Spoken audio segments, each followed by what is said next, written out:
Students, in today's video lecture, I will be talking about the remaining drugs of first line treatment that we used in the anti-tuberculosis drugs.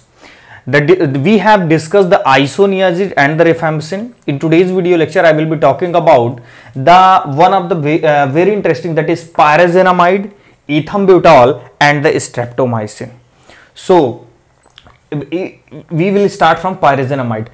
First, as I told in the previous video lecture, the technical word that we use to define the name of that drug for the pyrazinamide is Z, and ethambutol it is capital E, and for the streptomycin it is S. So in the pyrazinamide, when we look at the structure of pyrazinamide, we find that the structure of pyrazinamide is chemically similar to the isoniazid. As we know, the isoniazid is a bactericidal drug in case of mycobacteria.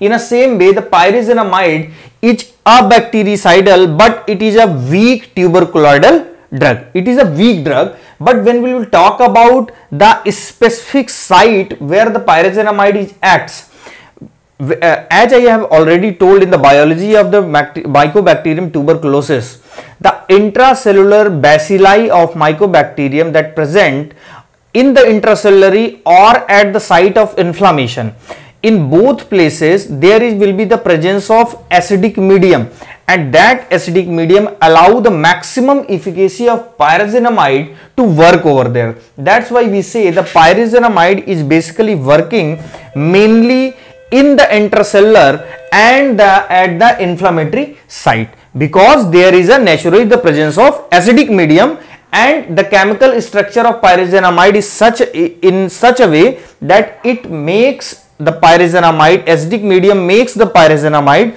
more efficacious. So we have discussed this point, that the medium in which the pyrazinamide is maximally active is acidic, and that acidic medium is mainly present in the intracellular and in the at the inflammatory sites. As we know, the inflammation during the treatment is not persist for a long time. At the initial 2 months, the inflammation subsides, कम हो जाता है, and as we are discussing that this drug is mainly working at the site of intracellular or at the over the around the inflammation. So 2 महीने का, तो इसीलिए हम इससे जो टेक्निकली इसके थेरेपी में हम बात करेंगे वो ये बात करेंगे कि this drug is highly effective for initial 2 month. अब इनिशियल 2 मंथ का जो कॉन्सेप्ट है वो क्यों?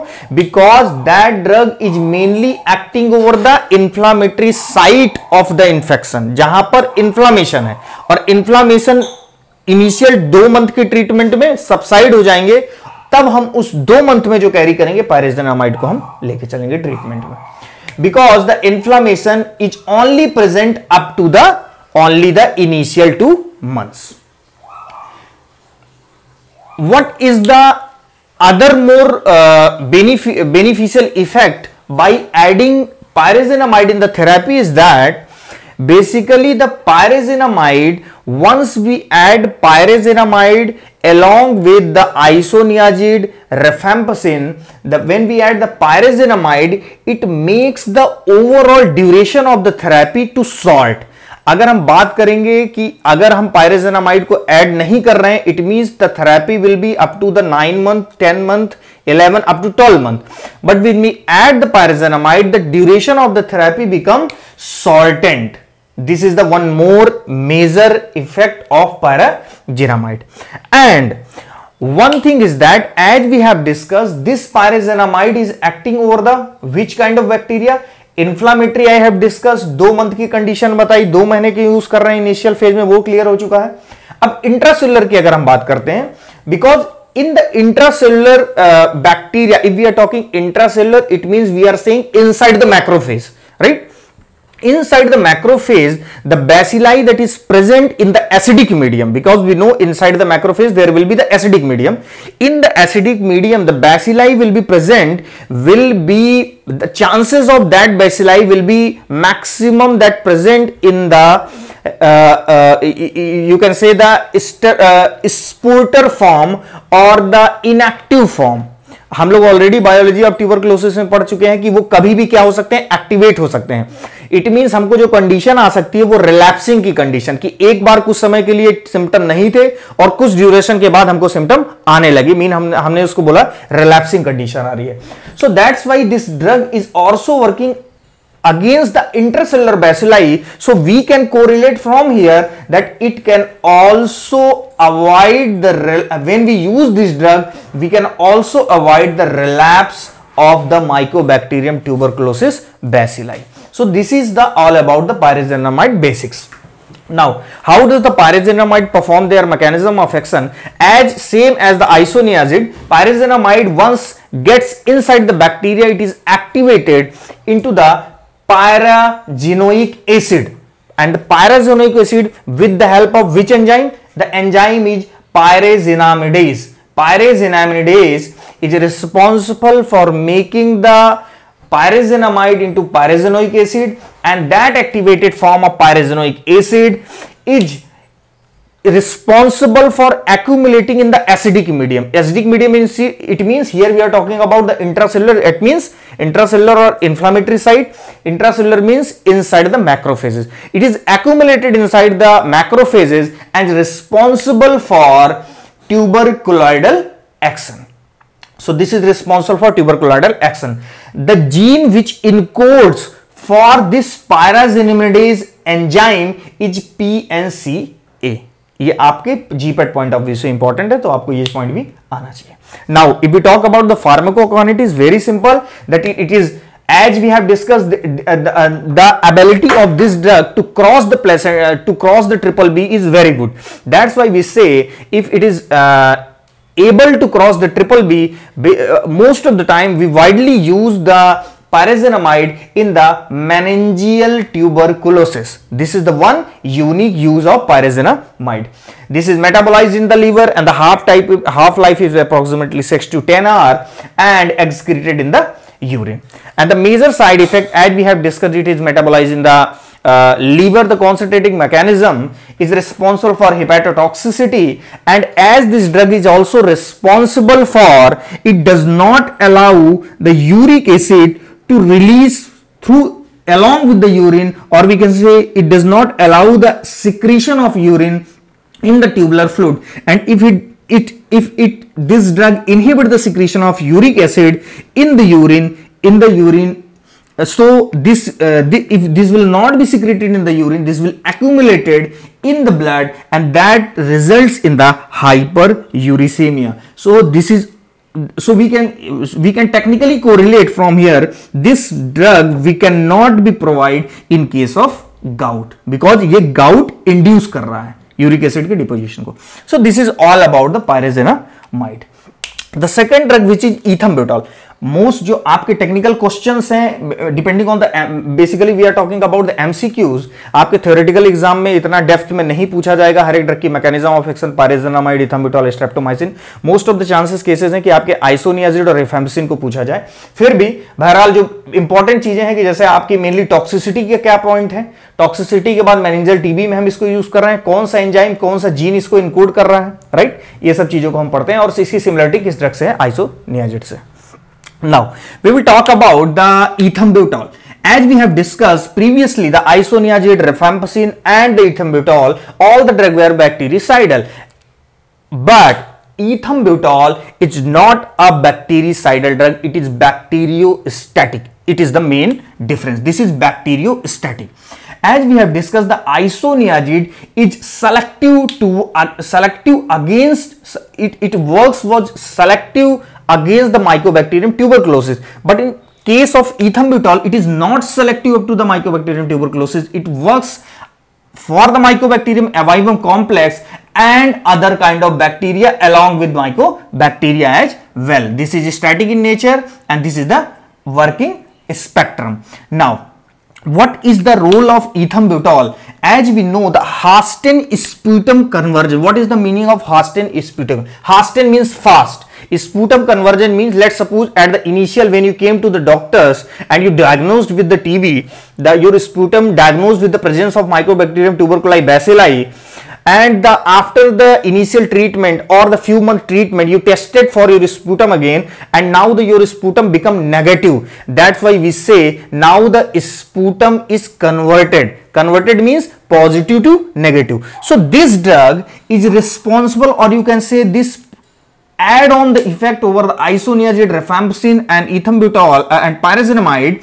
This is responsible for hasten the sputum conversion. Mean this is helps theoretically. इस पॉइंट को कहने वाला है, इसमें कोई टेक्निकल ऐसा कुछ नहीं है कि कोई मैकेनिज्म बेस्ड इसका रिप्लाई है. इसमें बस ये है कि आप इस ड्रग को जब ऐड करते हैं तो स्पुटम की जो नेगेटिविटी होने के चांसेस होते हैं वो ज्यादा बढ़ जाते हैं.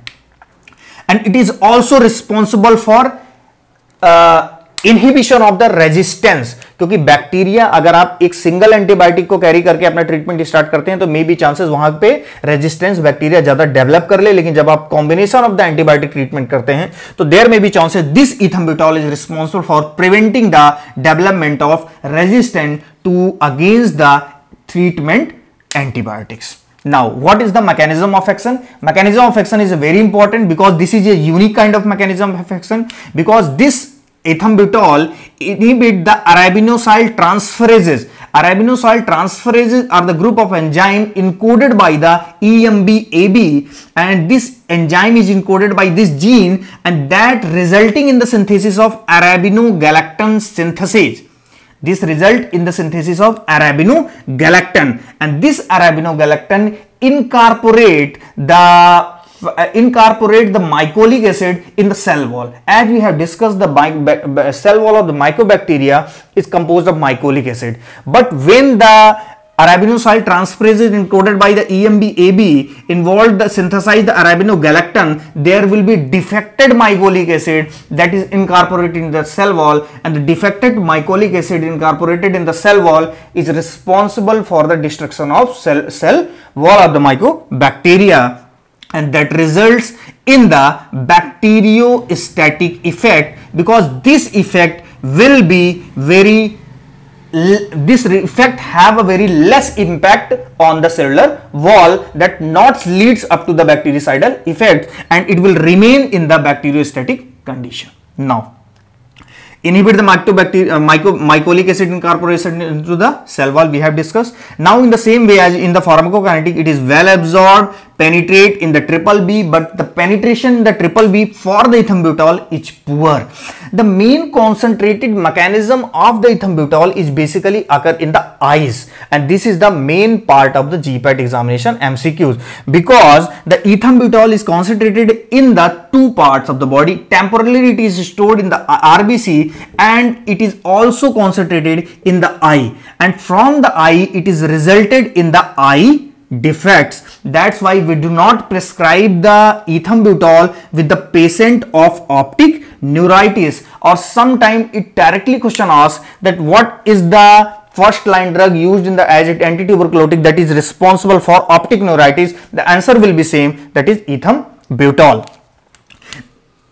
The excretion is through the glomerulus filtration and the tubular secretion. It is safe in the pregnancy. This you have to learn. This is safe in the pregnancy, and also this is responsible for causing hyperuricemia, precipitate gout. Same here, right? Streptomycin. As we have discussed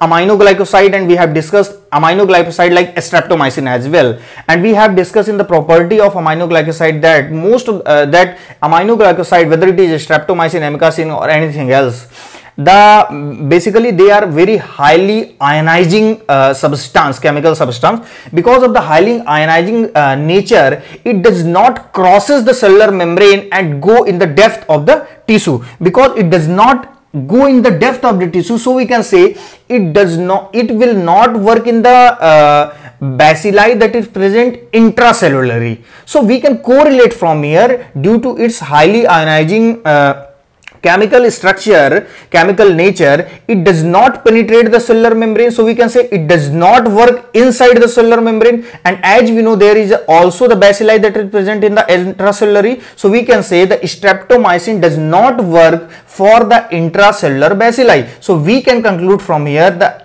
streptomycin works only for the extracellular bacilli. Like here, this is the first clinically used anti-tuberculosis drug. first ever clinically used drug is streptomycin, and basically it is working against the extracellular bacilli because of the poor penetration. The main function of this is to resistance development. Resistant, अगर इसको alone use करेंगे resistant develop होगा, इसलिए इसको combination में use करते हैं. Highly ionise है, ट्रिपल बी को क्रॉस नहीं करेगा. मार्जिन ऑफ सेफ्टी, चूंकि हम इसको ऑलरेडी बहुत अमाइनो ग्लाइकोसाइड में डिटेल इसका कर रखे हैं, यहां पे मैं डेप्थ में नहीं जाऊंगा. Because of the low margin of safety it is responsible for neurotoxicity and ototoxicity, and it has a very severe toxicity like neuro and auto. That's why in case of elderly or the poor renal function individual, in the case of elderly person or in poor renal function individual, it is used only as a alternative of first line drug. It means ये first line में तो है, लेकिन first line की अगर आपके पास isoniazid, रेफेम्पसिन, पायरेजेनामाइड, इथम्ब्यूटॉल, रेफेम्पसिन, इतनी drugs हैं तो आप स्ट्रेप्टोमाइसिन को यूज नहीं करेंगे. लेट सपोज आपकी कोई ड्रग नहीं है, तो बाई द कंपेयरिंग मैकेनिज्म हम उसके अल्टरनेटिव में तो स्ट्रेप्टोमाइसिन का यूज कर सकते हैं. लेकिन अगर हमारी ऑलमोस्ट ड्रग फर्स्ट लाइन की स्ट्रेप्टोमाइसिन को छोड़ के सारी हैं तो हम स्ट्रेप्टोमाइसिन का यूज नहीं करेंगे. दैट्स व्हाई वी से this can be the question of the GPAT as well. This is the supplemental to the first line drug. Streptomycin is the supplemental to the first line drug, and it is always used an alternative as an elderly and poor renal function individual. And due to this narrow margin of safety, it is also use of this drug is restricted for the if it is used in any case, by chance अगर इसको use करना पड़ रहा है, we will use only up to the initial phase, that is lie for the initial 2 months only. So this is all about the remaining first line drug, pyrazinamide, ethambutol and streptomycin. I hope कि आपको सारी चीजें समझ में आ गई होंगी, और most probably यहां पे कुछ रिमेनिंग भी अभी नहीं है. तो ठीक है, आपको अगर वीडियो कंटेंट में कुछ अच्छा लगा तो आप इसको लाइक करिएगा, अपने फ्रेंड्स के साथ शेयर करिएगा और चैनल को सब्सक्राइब करिएगा. बेसिकली मेरा मोटो ये है कि आप कोई भी चीज ऐसी ना हो जो भी आप कोई चीज, लेट सपोज आप ट्यूबरक्लोसिस का ट्रीटमेंट पढ़ रहे हैं, तो आपको अगर इनके बेसिक्स नहीं पता है, लाइक इंट्रासेलुलर में एक्ट कर रहा है, एक्टिवेटेड ज्यादा पायरेजेनामाइड एसिडिक मीडियम में है, एसिडिक मीडियम मैक्रोफेज के अंदर है, इस तरीके से आप अगर कोरिलेट करके उसके थेरेपी को नहीं पढ़ेंगे तो लॉन्ग टर्म रिटेन करना उसकी थेरेपी को आपके ब्रेन में ज्यादा पॉसिबल नहीं होगा. आप उसको भूल जाएंगे या जस्ट याद करने की बात होगी. और अगर आप ये चीजों को कॉन्सेप्चुअल थोड़ा थोड़ा पढ़ लेते हैं तो आपका जीपैट का एग्जामिनेशन जो है वो भी आपके लिए आसान हो जाएगा, प्लस आपके लिए अपने कॉन्सेप्ट्स को स्ट्रेंथ देने में आपको हेल्प होगी. तो आपको अगर अच्छा लगता है तो आप प्लीज चैनल को सब्सक्राइब करिए. And in the next video lecture we will talk about the specific treatment that is given by the WHO in the guideline of 2010. Thank you very much.